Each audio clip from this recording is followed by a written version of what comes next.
అందరం కూడా ఊహించని రీతిలో ఓటంపాలయం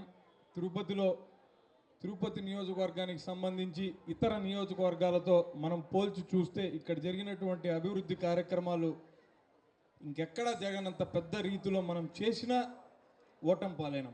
ఒకటి కాదు, రెండు కాదు, 20 మాస్టర్ ప్లాన్ రోడ్లు, 10 స్లిప్ వేలు, 8 ఫ్రీ లెఫ్ట్లు, పాత కోనేరులను పునరుద్ధరించడం, గుళ్లను ఆధునీకరించి కొత్తగా నిర్మించడం, అలానే ఈ డబల్ డక్కర్ బస్సులను ప్రవేశపెట్టడము, కొండపైన ఉన్నటువంటి స్థానికులకు నేమ్ ట్రాన్స్ఫర్లు చేయడము, తీతిదే దేవస్థానానికి సంబంధించినటువంటి ఉద్యోగస్తులందరికీ ఇళ్ల స్థలాలు ఇప్పించడము, తిరుపతిలో దాదాపుగా 130 ఎకరాల్లో 7,500 మందికి సంబంధించినటువంటి స్థలాల్లో శాశ్వత ఆస్తి హక్కును కల్పించేటట్టు రిజిస్ట్రేషన్ల సౌకర్యం మనం నెరవేర్చడం, ఇవన్నీ పెద్ద ఎత్తున ఒక లిస్టులాగా మనం చెప్పుకుంటూ పోతే చాలాసేపు మాట్లాడాల్సి ఉంటుంది. అంత చేసిన మనం ఓటమి పాలైన మనసు పిండేసేటటువంటి ఓటమి ఇది. అయినా ఈ పరిస్థితి ఇలా ఉండబోదు. దీన్ని ఖచ్చితంగా మనమందరం మారుస్తామన్నటువంటి నమ్మకం నాలో బలంగా ఉంది.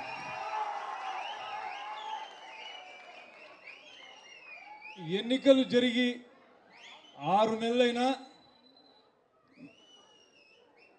ఇప్పటి వరకు ప్రభుత్వం అధికారంలో ఉన్నటువంటి కూటమి పార్టీలు ప్రజలకు ఇప్పటి వరకు చేసిందేమీ పెద్ద లేదు. 6 నెలల సమయమైనా కూడా మన అధ్యక్షులు, ప్రియతమ మాజీ ముఖ్యమంత్రి, మనందరి నాయకుడు జగన్మోహన్ రెడ్డి గారు ఇచ్చినటువంటి పిలుపు మేరకు జరిగినటువంటి కార్యక్రమాలు, ఇటీవల మొన్న 13వ తారీఖు రైతు సమస్యలపై ఆ కలెక్టరేట్లలో వినతి పత్రం సమర్పించడం కానీ, ఈరోజు ఆయన పుట్టినరోజు వేడుకలు రాష్ట్ర వ్యాప్తంగా ఘనంగా జరగడం తీరు కానీ, ఇవన్నీ చూస్తే పార్టీ ఎంత బలంగా ఉందో ఎంతకంటే పెద్ద ఉదాహరణ మరొకటి లేదనిపిస్తుంది నాకు. మనం చాలా నిబద్ధతతోటి ఈ నిర్వేదం నుంచి బయటపడి మనం కష్టపడి పార్టీని మరింత పునర్నిర్మించి ప్రజల్లోకి మనం వెళ్ళి కూటమి ప్రభుత్వం చేసేటటువంటి తప్పులను ఎండగడుతూ ప్రజల పక్షాన నిలబడి మనం పనిచేయగలిగితే ముందు రోజులన్నీ కూడా చాలా మంచిగా ఉండబోతాయి. మళ్ళీ మనం అధికారంలోకి ఖచ్చితంగా వస్తామన్నటువంటి ఆశాభావాన్ని నేను వ్యక్తం చేస్తున్నాను.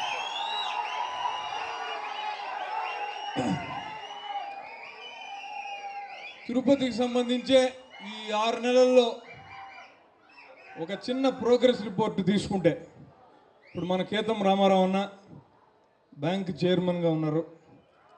ఆయన చైర్మన్ అయిన తర్వాత ఆ బ్యాంకులో ఉన్నటువంటి ఎన్పిఎస్ని ఏ విధంగా తగ్గించారో మన ప్రభుత్వంలో మనం అందరం కూడా చూసాం. పెద్దలు కరుణాకర్ రెడ్డి గారి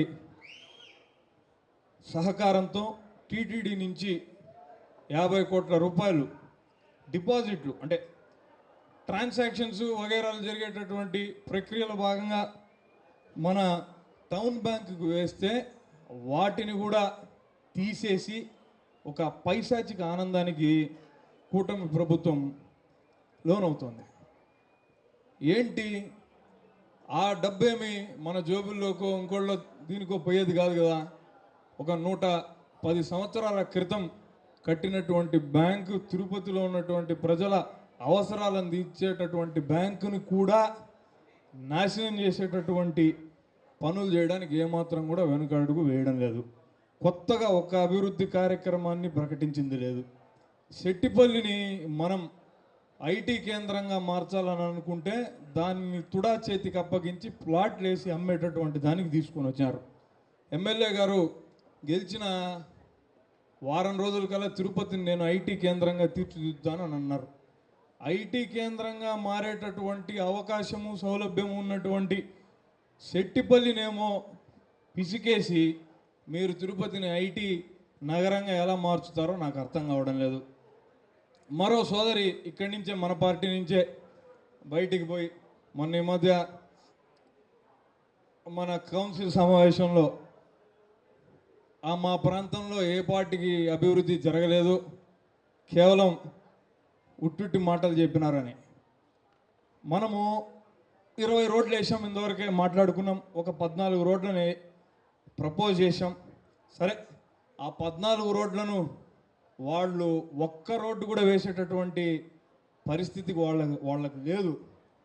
మనం ఆ పార్క్ ముందర ఎన్నికల తొందరలో ఆ కోడ్ కారణంగా విడిచిపెట్టినటువంటి 100 అడుగుల చిన్న బిట్టుని పూర్తి చేయమని చెప్పండి, నేను ఒప్పుకుంటాను. వీళ్ళకి దమ్ము ధైర్యం ఉంది. తిరుపతి దశ దిశ మార్చినటువంటి వ్యక్తులం మనం, మన వైఎస్ఆర్ కాంగ్రెస్ పార్టీ.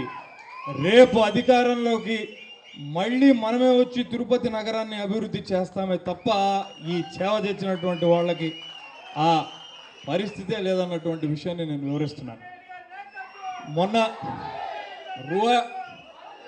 రుయా హాస్పిటల్లో ఒక ఒంటరి మహిళ ఆవేదన, బహుశా మీరు వినే ఉంటారు, మన పార్టీతో తనకు అఫిలియేషన్ ఉండొచ్చు.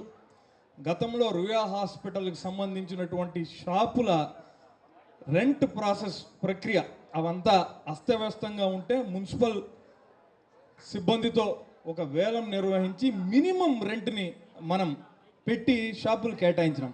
1200, 2000, 3000 ఈ లెక్కన. ఈ రోజున ఒక్కొక్క షాపు ధర 60,000, 1,20,000, 1,70,000. ఆమె సూటిగా ప్రభుత్వాన్ని ఒక మాట అడిగింది, మేమేం రోగుల రక్తం పీల్చి మీకు రెంట్ కట్టమంటారా అని. కనీసం మీకు బాధ్యత లేదా? ఎమ్మెల్యే అన్నటువంటి వ్యక్తి పేదలు వచ్చేటటువంటి హాస్పిటల్లో నామమాత్రపు రెంట్ వసూలుతో వాళ్ళకు సౌకర్యాలు కల్పించాల్సింది పోయి దాన్ని ఏదో కార్పొరేట్ కంపెనీలకు వచ్చేటటువంటి లాభాలను చూసినట్టుగా ఆ కోణంలో చూడడం ఎంత దారుణం అన్నది నేను మీ అందరికీ తెలియజేస్తున్నాను. డబల్ డెక్కర్ బస్సుని అదేదో ఆట వస్తువుగా దాన్ని చూపించి, మన అన్న కూడా ఉన్నాడు ఈయనే, ఆంధ్రజ్యోతి ఈనాడు పేపర్లు నన్ను తిరుపతిలో నా జ్ఞాపకాన్నే లేకుండా చేయాలనుకుంటున్నాయి. రాయాల్సిన అన్ని అవాస్తవాలు ఇవన్నీ వండి వారుస్తున్నాయి. కానీ చెప్తున్నా, తిరుపతిలో ప్రతి రోడ్డులోనూ మనం కనపడుతున్నాం. నిన్న సోదరి పునితక్క వాళ్ళ వార్డుకి వెళ్ళా నేను. మన చెన్నారెడ్డి కాలనీలో ఉన్నటువంటి కోనేరుని సందర్శించాం. నీళ్లు కూడా చాలా పై లెవెల్కి వచ్చేసినాయి, చూడడానికి చాలా బాగుంది, ఒకసారి వెళ్దామని. అక్కడ ఉన్నటువంటి వృద్ధులు, వాకింగ్ చేస్తున్నటువంటి స్థానికులు, వీళ్ళందరూ కలిసి అన్నటువంటి మాటలు, మమ్మల్ని క్షమించండి, మేము పొరపాటు చేశాం, పొరపాటున కూటమి ప్రభుత్వాన్ని ఎంచుకున్నాం, మా పేగుల్ని పిండేస్తున్నారు వీళ్ళు ఇప్పటికే. ఆ రోజుల్లో జగనన్న మాకు ఇచ్చినటువంటి సంక్షేమ పథకాలు కానీ, తిరుపతిలో జరిగినటువంటి అభివృద్ధి కార్యక్రమాలు కానీ, ఇవన్నీ కూడా కంటికి కనపడకుండా పోయాయి. ఇలాంటి రోజుల్ని జనం నెమరు వేసుకుంటున్నారు.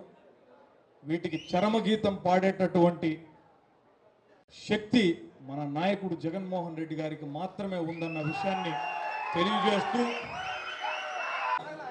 మహిళలకు ఉచిత బస్సు సౌకర్యాన్ని ఏర్పాటు చేస్తానని చెప్పినారు. ఏమక్క, మనమందరం కూడా డబల్ డెక్కర్ బస్సు పెట్టి తిరుపతిలో పురుషులకి మహిళలకి ఇద్దరికి ఫ్రీ సర్వీస్ని ఏర్పాటు చేసాం లేదా? మరి చంద్రబాబు ప్రభుత్వం ఎందుకని బస్సుని వచ్చి రాగానే తిరుపతిలో తిప్పనీయకుండా ఒక మూలన ఒక గరాజులో పెట్టింది? అన్న, ఇది చేసుకుంటున్నాం. ఒక దారుణమైనటువంటి ఓటమి నుంచి అతి తొందరలోనే కోలుకొని ఉద్యమ బాట పట్టినటువంటి ఏకైక పార్టీ వైఎస్ఆర్ కాంగ్రెస్ పార్టీ దేశ చరిత్రలోనే. ఈ పార్టీ ఆవిర్భావమే తిరగబడటంతో ప్రారంభమైంది.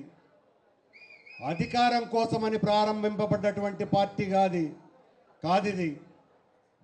నువ్వెంత అని తిరుగుబాటు చేసి బయటికి వచ్చినటువంటి నాయకుడు మన అందరి నేత వైఎస్ జగన్మోహన్ రెడ్డి గారు.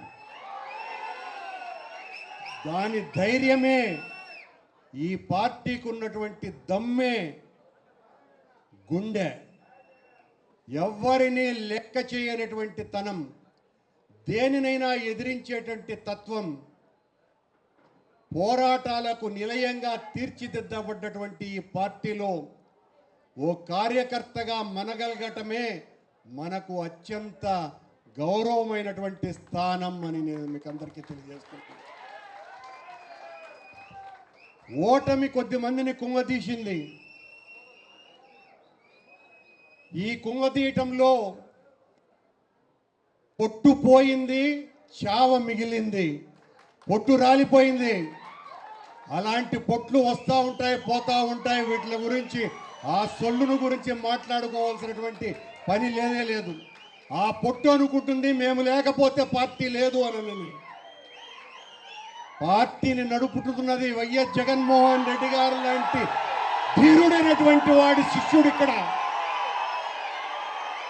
ఎవ్వరికి భయపడేవాళ్ళు కాదు, ఇక్కడ ఎవరికి తగ్గేవాళ్ళు కాదు, ఇక్కడ దేనినైనా ఎదిరించి నిలబడేటువంటి వాళ్ళు, ఏ కష్టానికైనా నష్టానికైనా ఎదురు నిలబడాలా అనేటువంటి దమ్మున్నటువంటి వాళ్ళని కనుకనే ఈ రోజు రోడ్ల మీదకి రాగలిగినాం. 6 నెలల్లో ఈ పార్టీని ఇంత అమోఘంగా కార్యకర్తల నడుమ జయ జయ ధ్వానాలతో మా నాయకుడు జగన్మోహన్ రెడ్డి గారి పుట్టినరోజు వేడుకల్ని, సర్వసభ్య సమావేశాన్ని జరుపుకోగలుగుతుంటే ఈ చేవ కలిగినటువంటి నా తమ్ముళ్ళు, చెల్లెమ్మలు, కార్యకర్తలు, నా సోదర సమానులైనటువంటి నా కుటుంబ సభ్యులు ఇందులో భాగస్వామ్యంగా ఉన్నారు కనుకనే ఇంతగా చేయగలుగుతున్నాము అని తెలియజేస్తున్నాం. అంతే ధైర్యంతో చెప్పుతున్నా, ఆ 5 ఏండ్ల జగనన్న పాలన సువర్ణ యుగం రాష్ట్రానికి.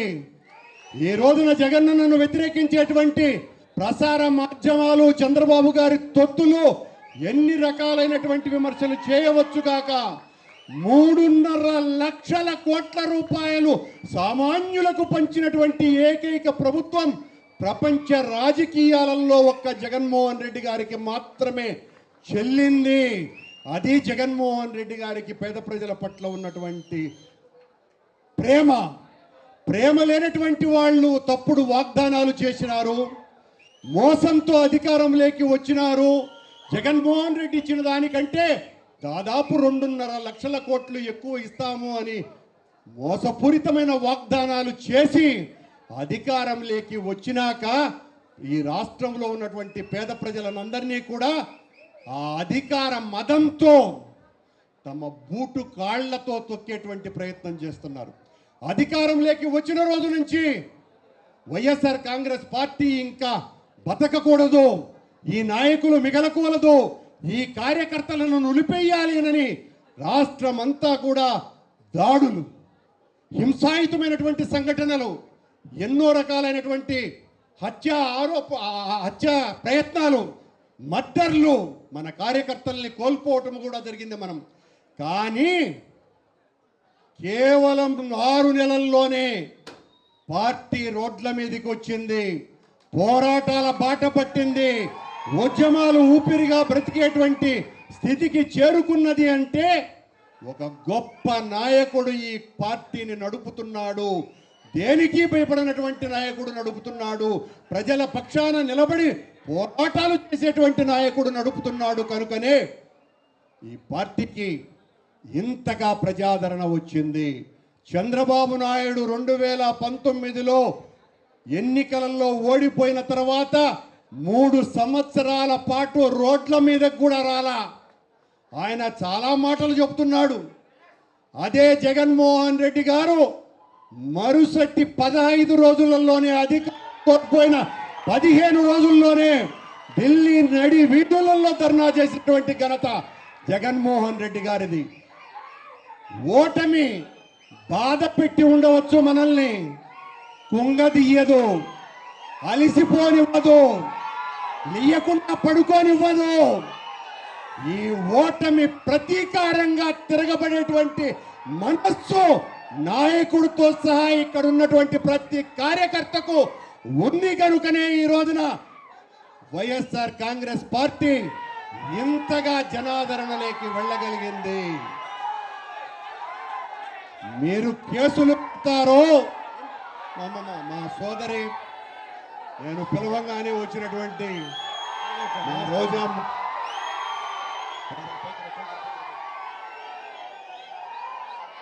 వంగపండు ఉష వాళ్ళ నాన్న నాకు చాలా మంచి ఫ్రెండ్.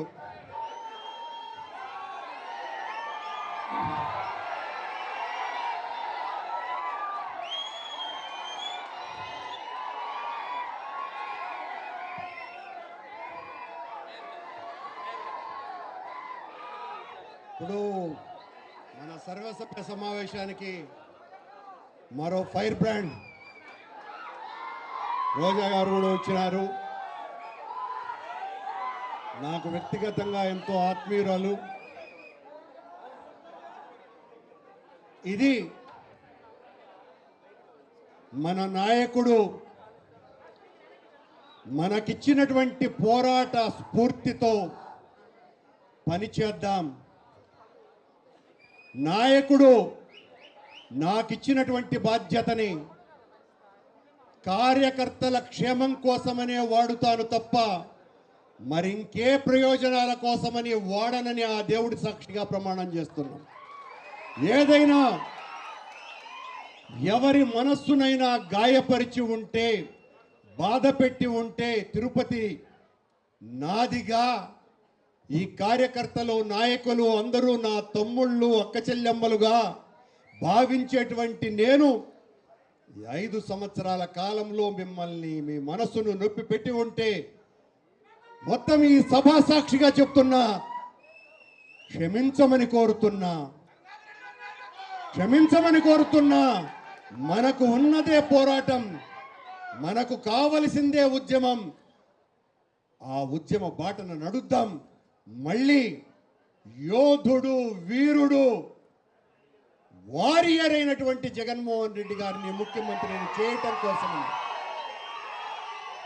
ఈ రాష్ట్రాన్ని ఓ గొప్ప పేదల పక్షపాతిగా తీర్చిదిద్దినటువంటి రాష్ట్రాన్ని, పేదల కోసమని ఇంత మంచి చేసినటువంటి జగన్మోహన్ రెడ్డి గారిని ముఖ్యమంత్రిని చేయటం కోసమని మనం అందరం కూడా నడుం బిగించాలని ఇంత పెద్ద ఎత్తున తరలి వచ్చి ఈ రోజున మన జగనన్న పుట్టినరోజు వేడుకల్ని ఘనంగా జరుపుకుందాం. సర్వసభ్య సమావేశంలో ఒక గొప్ప నిర్ణయాన్ని తీసుకొని మళ్ళీ జగనన్నను ముఖ్యమంత్రిని చేయటం కోసమని, అభినయ్ని ఎమ్మెల్యేగా చేయటం కోసమని మనమందరం కూడా నడుం బిగించవాలని తీసుకున్నటువంటి మీ అందరికీ కూడా